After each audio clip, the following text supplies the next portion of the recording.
I'm going to pray one more time. I'd like to pray at ACB. I want to pray in particular for the Holy Spirit just to be present here today. The Holy Spirit is someone who wants to always welcome us in, to always call us forward, to give us our next step. And indeed, the Holy Spirit is closer, I think, than we can ever imagine or even ask for. So I just want to start at the top of this message by asking for God's presence. Holy Spirit, would you come? Would you be with us? Holy Spirit, thank you for your work in our midst. Even the fact that we have this community, that we have a budget, that we have our life, our breath, and it's all a gift from you. And I just ask you, God, to be at work, to be tangibly present today. As I speak, as we gather and worship, as we pray, that you would be moving in our hearts and in all the details of today. Lord, thank you for who you are. Thank you for your kindness towards us. Thank you for your presence towards us. I pray these things in Jesus' name. Amen. Recently, I heard a pretty strange question from God in prayer. Maybe some of you have a habit of praying, or maybe you have a habit of listening to see if you hear something that God might speak to you. Usually not audibly, but just a still small voice or whisper. I wonder if anyone's had that experience. And so, for me, as I've been in the season of trying to just seek God for this kind of coming ministry year, I heard a phrase, actually a question from God. Do you want the smoke? Now, some of you all are laughing, some of you guys are smiling, some of you guys know what this phrase is about. And no, I don't think God was talking about the Lil Yachty rap song. And at this point in the talk, Tina's like, you've got to say who Lil Yachty is. I was like, Tina, I don't know who Lil Yachty is. That's just like something I don't know about. So I don't think I have to, but he's a rapper. And either way, I didn't get this phrase from that song. Not that there's anything really wrong with what I did, but I did. I actually was listening to a pastor a few Sundays ago. I've been on a little bit of a short leave. So I was at another church. This pastor was talking about stopping a fight, breaking up a fight. There were two people who were going at it. And he was breaking them up. And as he did, someone shouted, I want the smoke! Like, I want all the smoke! And this pastor, like me, was like, what is this person even saying? What does this mean? And he learned, like I did, it means wanting to fight. Not just wanting like a little bit of the fight. Half of it, but like all of it. All of the fight. All of the smoke. And it's a phrase that's an interesting one for us, thinking about this fight. And as you think about the fight, what comes to mind for you? Is it a fight for justice? Is it a fight to achieve something? Maybe fighting against a bully? Fighting against the parts of you that slow you down? What comes up when you think about the smoke or the fight? Does that phrase motivate you? Does it frighten you? Does it make you tired? My guess is that a lot of us might be uncertain when we think about this language of fight or battle. Of course, we want to fight against bad things, but who's to say how we would fight? Or what indeed is even bad? What happens when one bad thing might be worse than another? Like, do we have to strategize what we fight for and pick, and it's like a zero-sum battle, so we can't have multiple battlefronts, but we just got to choose one thing? Maybe we're worried, will we become what we're fighting against as we take up that mantle? These questions can kind of lead us to get stalled before we even get started. Paralysis by analysis. We end up moving slowly, getting anxious, and all of a sudden we're a little bit hungry. And then we just forget what we were even thinking about fighting about in the first place. The fight eludes us. Some of us might wonder if this language of fight and battle is really the most appropriate. It seems a little bit too messy, a little bit too violent, kind of improper even. We wonder, should we even use language like that? We excuse ourselves sometimes from the urgency of this language, and we settle on something a bit more respectable. And others of us don't need to be convinced about if we want to be in the fight. We're like, someone smudged my Pumas. Like, I'm ready to be in this fight. You smudged my sneakers, you talked about my family, like I heard that remark. Like, we're ready to get involved. We're ready to get engaged. We might get even a little too involved or too engaged. Where do you find yourself when you reflect on this question of, do you want the smoke? Do you want it? If God was to ask you that, how would you respond? What would you say or do? What would come up for you? As God asked me that question a few Sundays ago, my heart burned inside of me. And part of what I realized in the short leave was I've been in New Haven for 15 years, which for me sounds crazy, because I came in 2004 as a Yale college student, not expecting to go beyond those 4 years. Some of us here in that boat, like, wow, I've gone beyond my timeline, that whatever it was, whether Yale or something else, suggested, and we're still here. It's a great group to be in. If you're considering it, I recommend it. We can talk to you later. But I realized my life in New Haven had been sort of in 3 chapters, sort of overlapping, but 3 important chapters for me. The first was pursuing justice work, being aware of Jesus.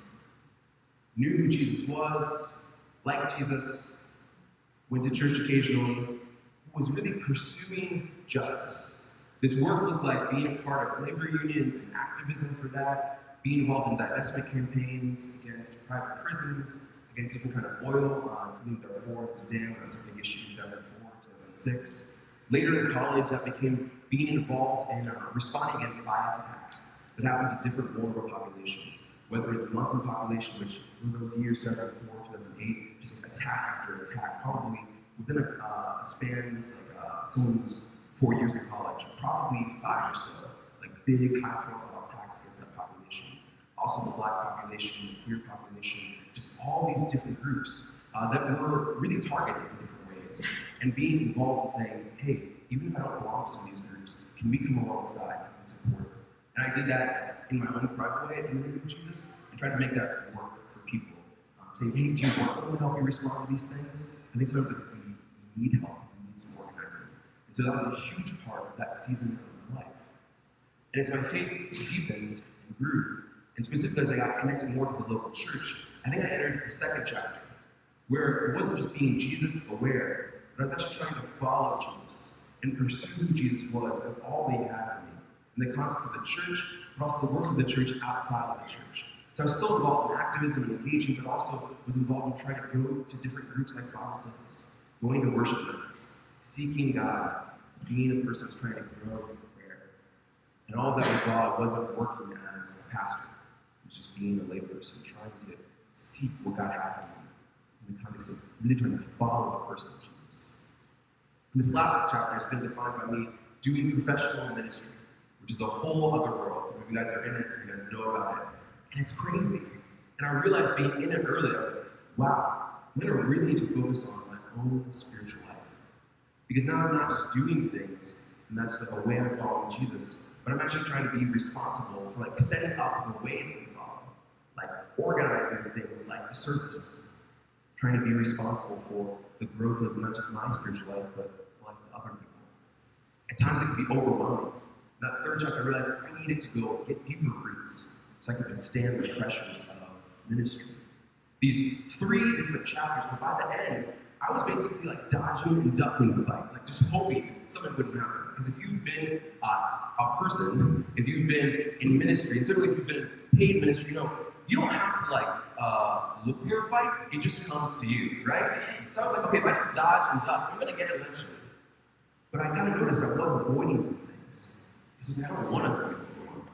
I don't want to feel tired. I want to take all that.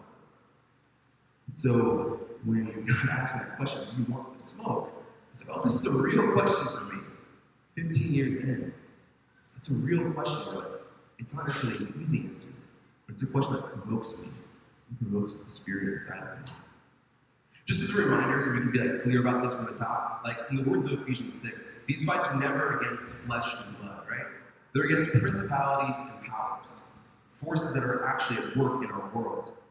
The way selfishness creates the problem of hunger in cities, the way superiority fuels sexism and racism, the way hopelessness and despair become the engine of chemical addictions, right? We're not talking about a fight against people, against flesh and blood, but forces that create the world that we have. And unfortunately, we're part of those forces all the time. And still, encouragement from Ephesians is not to give up on the battle, but to actually put on the armor of God. And so I want to pray for us at this point, for the Spirit of God to be with us as we consider, do we want to be a part of that battle? Are we okay taking that on, seeing what God has for us in it? Registering our fears, registering maybe our discomforts, but saying, Lord, we're open to at least hearing about this, to being addressed in this way. Because I think the Lord does have something. It's called the kingdom of God, which we kind of maybe read as magical sometimes, but actually, for the people that heard that in the day, it would be more like a military term. This rule and reign of God.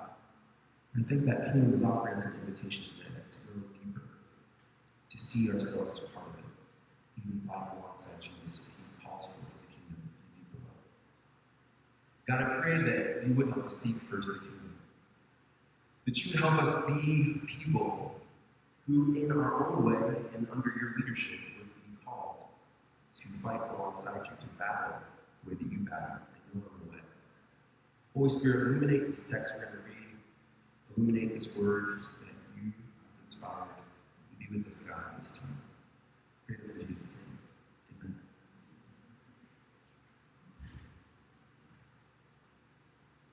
So we're going to go a little bit back in the story of God. We're not going to be in the New Testament, often the stories of Jesus and the stories of the church, but instead we're going to look at a book called 1 Samuel and look at the story of the shepherd boy named David. Now, to know the story, we need to get a little bit of context. There's been a lot of heroes of the faith. Some of you guys would recognize a name like Moses, the person that freed the people from Egyptian slavery. And there were these big heroes that did heroic acts for God. But even they made some mistakes. And later it led to a different kind of leadership. These judges, these rulers of the land. And most of them made many, many mistakes. To the point where the people were kind of unsure, what is our leadership really even for?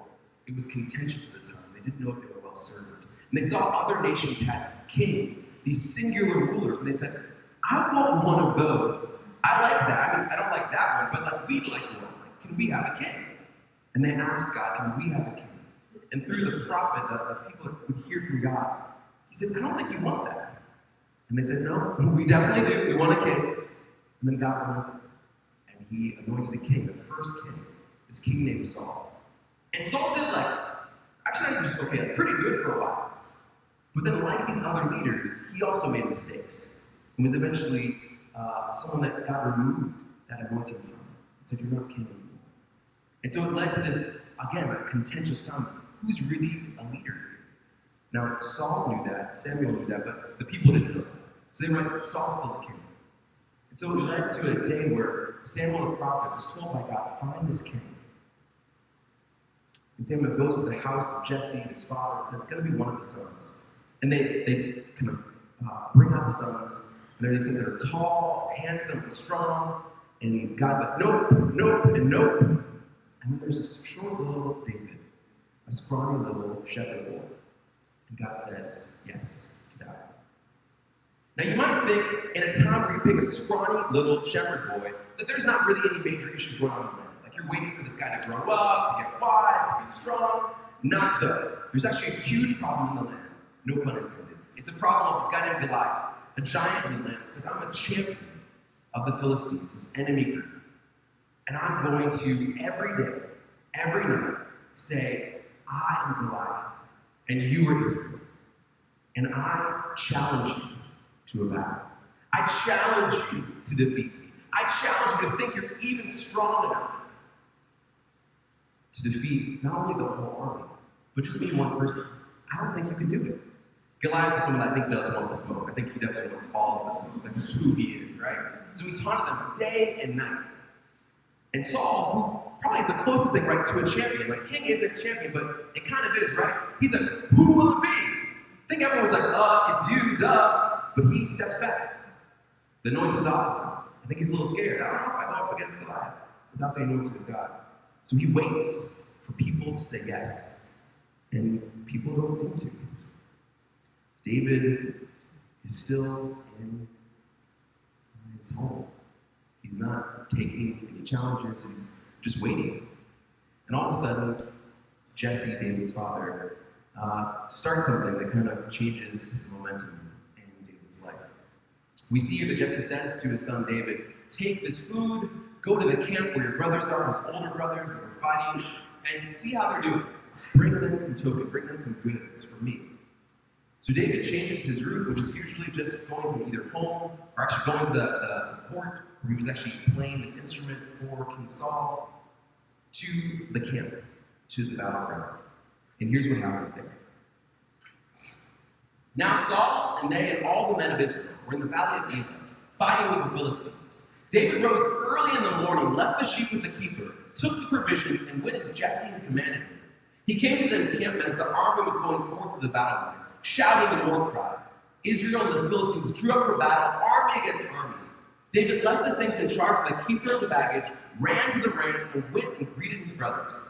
As he talked with them, the champion, the Philistine Goliath by name, came up out of the ranks of the Philistines and spoke the same words as before, and David heard him. The same words as before, this kind of taunting speech. I'm Goliath and you're Israel, and I can defeat you. All you need is just one person that could defeat me, but you don't have it. Just don't even worry about it. Same words as before, but this time David heard. David heard what Goliath said. David has a response. All the Israelites, when they saw Goliath, fled from him. Goliath was just talking, people fled, I guess that's what happened. And they were very much afraid. The Israelites said, have you seen this man who has come up? Surely he has come up to defy Israel. The king will greatly enrich the man who kills him, and will give him his daughter, and make his family free in Israel.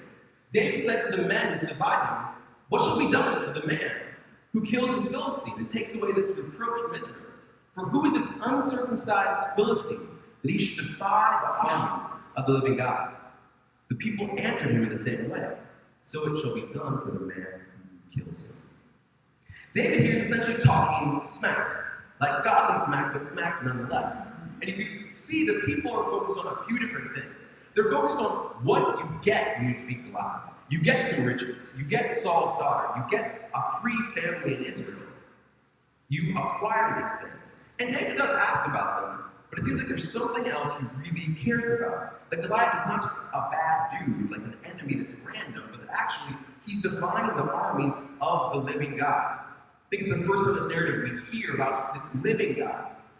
A God that's not just a mute God, a human God, but a living God that's eternal and everlasting.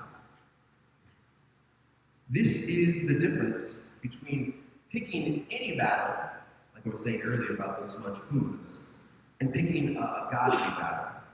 Sometimes we fight for things we're going to get, like things we want to achieve, right? We fight to study hard to get the job after school. We work hard to get the promotion. We parent our neighbor or play to be the best. We want what comes after. We're obsessed with the win. That's what we care about. David seems to be interested in something different, a word I'd call righteousness. The holiness of God. He doesn't pick any battle. He picks a godly one. This kind of discernment has to come from being with God. Otherwise, I think it will cause a lot of holy wars, just deciding what our own personal preferences and baptizing that. Whether it be political preference or personal grudge or targeting our own enemies we want to see defeated. We need to move from picking any battle to picking a godly battle. For David, this looks like locating the living God. See, what is God doing in this moment? Where can we recognize where God is? And then seeing, is that God like doing something? Is there opposition to that God? It's looking for the living God, not the God made in our own image. David does that. He sees how Goliath is actually opposing God. Goliath trots out every day and night to make fun of the people of God. And says if they want to learn what's promised to them, they've got to go through him. Now I realize for many of us in this room, we're maybe not familiar with someone like a Goliath. We're like, okay, Josh, but who's Goliath in my life? I don't think there's someone that's kind of just trying day and night talking to me. Now maybe there is. This will really resonate with you, really encourage you. But sometimes we don't feel like we have someone like that in our lives. But we have to ask, where do we sense the living God at work in our lives? And what might be targeting that God or that God's purposes? Just a quick story from one of my friends' life. His name is Jeremy Pleasant. He's a Vineyard pastor. He's a pastor whose church is all about reconciliation. They want to reconcile Baton Rouge. And when he heard that there was an ordinance to make his part of Baton Rouge, where the church is, a separate town, Meaning it would be a separate school district, separate resources. So his part of town has some money in the town. He realized what that meant for the rest of Baton Rouge. And he said, I don't think this is a random thing. I don't think this is even necessarily just a political thing, but I think this is about the righteousness of God. If we're a church called for reconciliation, shouldn't I preach those messages? So we called him kind of scared, saying, Josh, I don't know what to do. This is going to make me seem like my community as political. But for him, it wasn't just a political thing, right? It was something about being godly. They're actually about reconciliation. If they actually want to unite their town, why would they advocate splitting it, where the wealthy have more and the poor have less? And so he did 4 challenging messages to his community saying, I'm not trying to tell you how to vote. I'm not trying to tell you what you need to do, but I want to make you aware. I want to make you aware that something you might see as purely in the realm of politics actually has some godly stakes in it. I think he was trying to see what the living God was, pursuing this message of reconciliation, right? And saying, I want to protect that by just proclaiming a message that we should care about that. There's something at stake here. He did those 4 messages that actually went well. People were encouraged. Some people did have some pushback. They said, we're glad you brought that to our spiritual lives versus keeping that to yourself. We're glad you offered that to us instead of just saying, that doesn't respond away. He was taking a fight by just proclaiming what he felt to be true, namely that God cares about unity and reconciliation in cities, that the poor and the rich don't need to be divided based on the resources, but actually are being called to kind of share the resources for the common good. Now, these are movements that we're talking about, right? Moving from a place of being picking any battle to picking a godly battle. We have 2 more movements we're going to talk about. The next movement is going from fearing resistance to embracing resistance. Now, one of our biggest problems in a fight is that we just fear resistance of any kind. Maybe it's out of fear. We hope there won't be a resistance. Maybe it's that we actually get distracted with small battles, but we aren't really sure how to deal with resistance. I almost think about like a video game, right, where there are these bosses and levels. Sometimes we're scared of the boss, like maybe it's Bowser in this case, right? And you're just like, I'm just going to deal with the troopers, right? I'm going to deal with this like little small. If you do that, I don't think you'll win the game. You'll be stuck in like that first little 2 minutes of the game with that faster music, right? It's like the scary music. And you don't want to do that if you want to win, right? But we fear resistance a lot. We see David, right after he makes the statement, get resistance. Here's how we see it. David's eldest brother, Eliab, heard him talking to the men, and Eliab's anger was kindled against David. He said, why have you come down? With whom have you left those few sheep in the wilderness? I know your presumption and the evil of your heart. Talk between brothers, right? For you have come down just to see the battle. David said, what have I done now? It was only a question. He turned away from them toward another and spoke in the same way. The people answered him again as before. Eliab gets mad at David's smack talk, that godly smack talk I was talking about. He challenges his place. Why have you come down from your home? He calls that his current responsibility to tear him down. You're a person keeping sheep. Did you even do that well? Are they just running around? Did you at least give someone the responsibility that you have, that lowly responsibility? You're not slaying giants. You're just meant to keep sheep safe. And then he goes personal, like a character did. I know your pride, David. You probably just want that stuff. That stuff that you asked about, that's what you're after. This isn't righteousness for you. This isn't a godly thing. You just want the money. You want the girl. There's evil in your heart. Instead of shrinking from the situation, David recognizes the resistance. He says again, in the same way, and then he asks, well, what's going on here? He doesn't let his brothers talk, keep him from his inquiry. What's really going on? Who is this Goliath really? How many times are we silenced by someone who questions our intentions? Why are you doing this? How many times are we silenced by someone who brings up our past? Or maybe our humble beginnings, even maybe our current humble place. You just have a lowly job, right? How many times are we accused of bad intentions? There's evil in your heart for even stepping up to the plate and thinking you can do something. Sometimes when we have big dreams with humble beginnings, people say, you can't really move forward. When we have aspirations that are from God, when we start in a place that isn't seen as a place where godly things start from, people try to back us away. I even think about some stories in our community, even being a church plant 11 years ago in a city that has a lot of churches. People might say, that's good. Why aren't we just joining something instead of starting something? I'm not saying these aren't fair questions, but they could be asked in a certain kind of spirit that more robs people of hope than gives them wisdom or discernment. Why would you try to start an intentionally multi-ethnic church and actually have hope of doing like reconciliation along the lines of class? Look at yourself. Do you think you're prepared to do that? Do you think you know how to do that?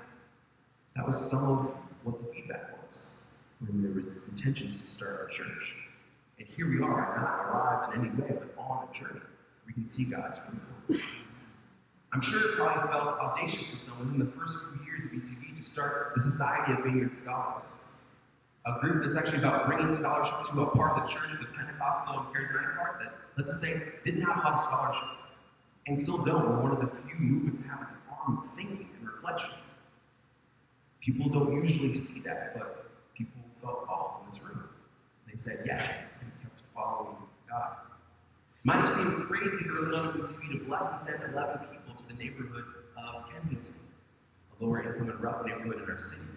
Our friends at Agape, a community that is formed with the home, said, please do not move there. This is foolish. Like literally, we're your friends. We're not trying to, it's just dumb. Why are you doing this? Some people in the church wondering, are you guys just trying to be flashy here? Like, you don't have to move there. You can keep serving, but you don't need to live there. But even some of our own doubts and our own internal oppositions, why are we doing this? Is this a good idea? But then we felt God in the midst. We leaned into the resistance. We embraced it. Not saying we're just glad that people are against us, but actually let's bring that resistance to God and see what we feel. And I think each time I felt, hey, there's actually some momentum here. There's some movement here. We're like experimenting with like feeling that resistance. Instead of saying we want to run from it, let's actually embrace it as a tool of discernment. Does it seem like wisdom? Or does it seem like this might be moving us away from what God is calling us towards? We can embrace resistance as a tool of discernment. David doesn't take the bait of his brother, and he keeps talking to people. Maybe talking so loudly that David gets noticed and heard. That's exactly what happens next. When the words that David spoke were heard, they were repeated them before Saul, and he sent for him. David said to Saul, let no one's heart fail because of him. Your servant will go and fight with this Philistine. Saul said to David, you are not able to go against this Philistine to fight with him, for you are just a boy, and he has been a warrior from his youth. But David said to Saul, your servant used to keep sheep for his father. Whenever a lion or a bear came and took a lamb from the flock, I went after it and struck it down, rescuing the lamb from its mouth. And if it turned against me, I would catch it by the jaw, strike it down, and kill it. Your servant has killed both lions and bears, and this uncircumcised Philistine shall be like one of them, since he has defied the armies of the living God. David said, the Lord who saved me from the paw of the lion and from the paw of the bear will save me from the hand of this Philistine. So Saul said to David, go, and may the Lord be with you. I think we're meant to read that last line as like less of this incredible religious phrase. It's like, just get out. Like, okay, we'll see what you can do. So remember, Saul's not about this. He's not about this life.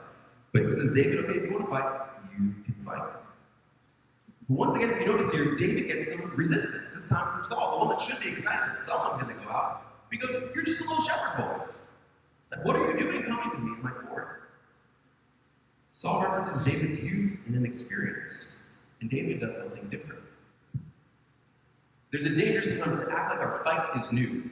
To act like the battle we want, it has to be shiny to get into it. Like, it has to be something that we're just starting, like a new venture. And we're afraid sometimes we could be called out by our past. It doesn't seem like we should fight giants in our past, so why would we mention anything? This is a new adventure.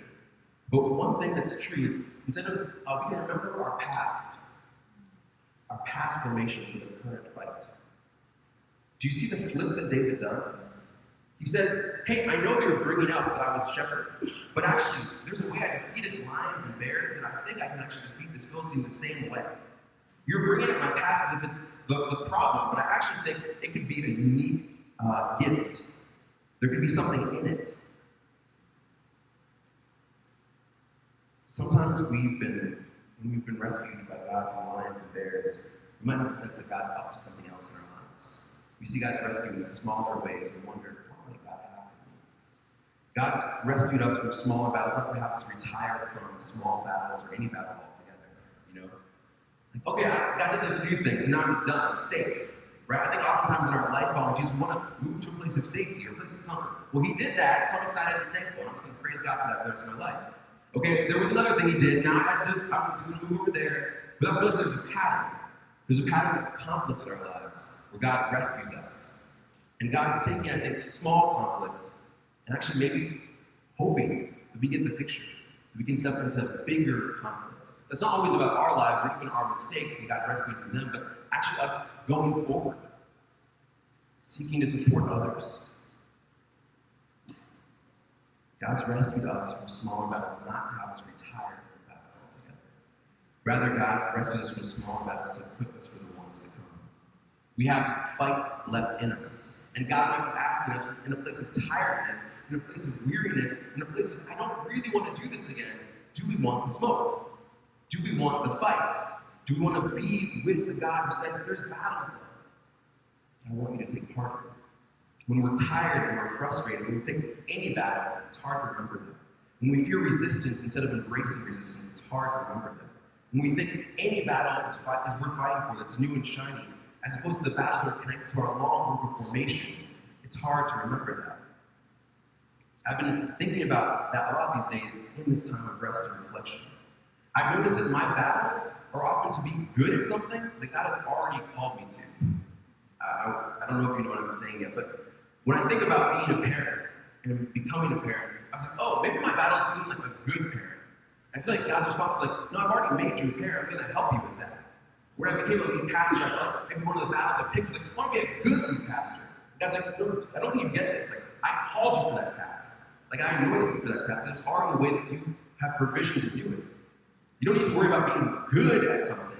That's not the battle. Sometimes we're worried about being perfect at something. That's not the battle. Sometimes we're worried about being like, can I get through this? Like, that's not the battle. If God's called you to something, He's going to be with you. If God's given you a responsibility, He wants to help you be faithful. If God's apportioned you for a task already, I think He's giving you provision and strength. And as I thought about that, I was encouraged. These different titles that I have, husband, father, pastor, son, friend, God's already about those things for me. He already is calling me towards them. But as I prayed about, well, what's the battle then? What do you want? I felt like there was an attribute of God that was particularly for me, that God wanted me to embrace and to proclaim. As I prayed about it, I felt like the word for me, it's going to be different for you guys, but it was freedom. God was like, I want you to proclaim a message of get free, stay free, free others. That's the particular thing I have for you, Josh. You care about who you are. You care about the people you come from. You have a history of enslavement in your past. I've called you to have a ministry of freedom. To say those words, proclaiming, get free, stay free, free others. That was like a unique thing that God had for me. And as you go and say, not just what are you doing that you want to be good at or perfect at, what might be a word that God wants to speak over you? A unique fight that He's calling you to. You might be surprised by what you hear. That God's already blessed by your parenting. He's already thankful for your teaching. He already has equipped you for something, but there might be something new that He wants to call you to say. So wrapping up, I want to just focus on the way David's story ends. We see the fruit of David's unique path of picking a godly battle, of embracing resistance, and remembering not running from his formation. We see these three things become characteristics and marks of David's life. And the thing that happens next maybe should be obvious. Saul offers him his armor, and David rejects it. He's just aware that there's a way the fight won't work well for him in that. He picks up 5 smooth stones, the weapon he's used as he's been formed, stones and a slingshot, and he wears his shepherd's clothing. And he speaks of God in the midst of the fight, saying to Goliath on the battlefield this: "You come to me with sword and spear and javelin, but I come to you in the name of the Lord of hosts, the God of the armies of Israel, whom you have defied. This very day the Lord will deliver you into my hand, and I will strike you down and cut off your head. And I will give the dead bodies of the Philistine army this very day to the birds of the air, to the wild animals of the earth, so that all the earth may know that there is a God in Israel, and that this assembly may know that the Lord does not save by sword and spear, for the battle is the Lord's, and He will give you into our hand." David showing here his confidence isn't in his preparation. isn't in this unique thing he thinks is going to happen, but rather it's the fact that he knows he's formed to do this. It's not something that he had to work up, it's something he had to be afraid of. And so the question is really, are your battles in your life your own? Are they of your own making? Are there battles that you're picking? Or are your battles something that's of the Lord? So think of that question, do you want the smoke? You're like, yeah, this is amazing. And it's not the battles of the Lord? Like, I don't think we should want that smoke. That's not against the Lord. Like, don't do that. Please stop. But if we're thinking about what is God about in your life, where do we notice the presence of the living God? And where might there be resistance as you lean in to encountering that living God, that living presence, whether it's in your workplace, in your neighborhood, in your family? Those are battles worth fighting for, because they're connected to who the Lord is for you and for others. Maybe others who know God, maybe some others that don't know God. They're battles worth fighting. Battles where you can take off Saul's armor, the ways of the world that hold you down, the things you think you need to have to be equipped, the things you think you need to be ready, things you think you need to stay in the game you actually don't need at all. Battles where you can pick up your stones, your habits, and your formations, truly who you are before God. Like if you review, what were you about the last few years? What were you about maybe 10 years before that? What were you about in your childhood? You might notice there's patterns, circles, for David was carrying in a way that when things were actually about to be threatened, he did what he needed to do. That's essentially what he just kept doing, whether it's lions or bears or Goliath. Where do you need to pick up your stones and own that they're yours? They're your habits, they're your formation. And that's what God's calling you to do. To step into the fight and be alive. Not called to be the next anyone, but just to be you. Not simply to be good or right or perfect, because that's not the Lord's battle cry. That's actually just pressure and insecurity speaking. But instead to be caught up in this new kind of battle, this kingdom battle, this kingdom of God, where God can speak to you. God can speak about how you've been formed. And God can call you into work that can last. The reality is that God's not calling you to fight from a place of duty or obligation or frenzied activity or even fervor. He's actually calling you to fight from a place of rest, a place of friendship with God, a place of eternal peace, where again God leads you by his voice with his hand. Ways that we can hear from God away from that something maybe doesn't please God, or something is wrong in the world, or there's someone who needs support or help. And God wants to send you, regardless of your baggage, regardless of your past, regardless of your fear, simply because you're one of God's kids. You're one of the ones he's chosen. He's actually anointed you for a task. We don't just have kings anymore, but the New Testament says there's a priesthood of all believers.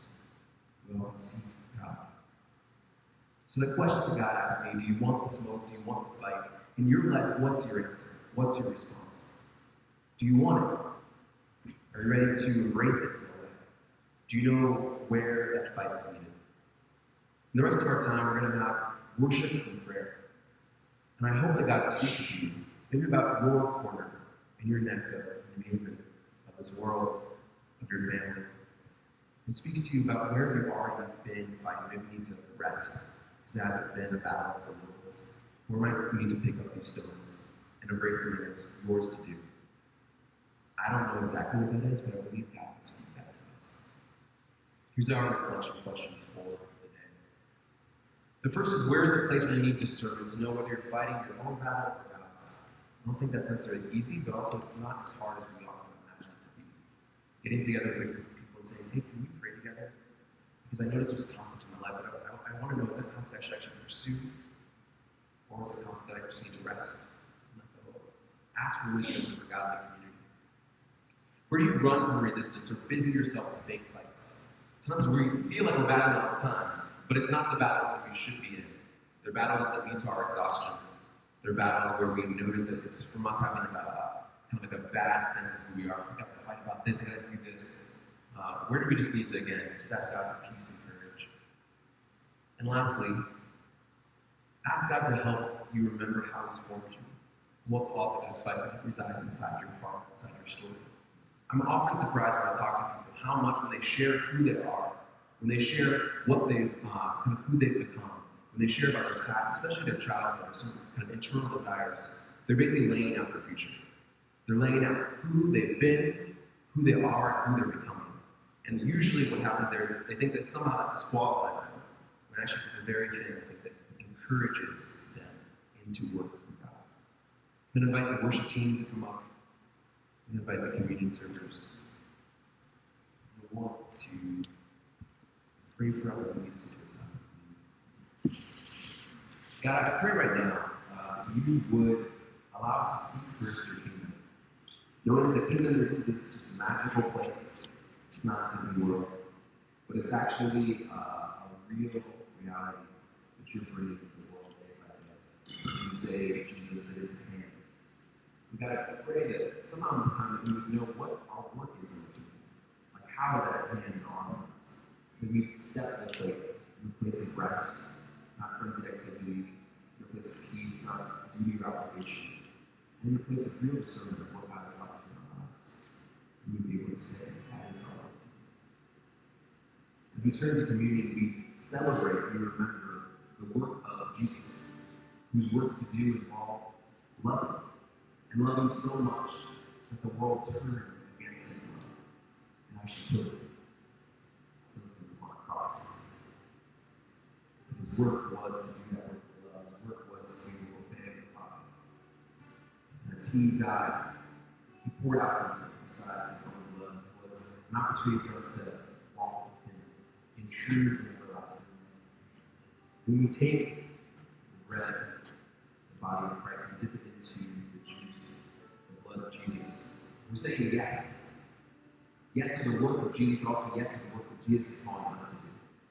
Sacrificial work, kingdom work that lasts. God, would you let us fulfill that work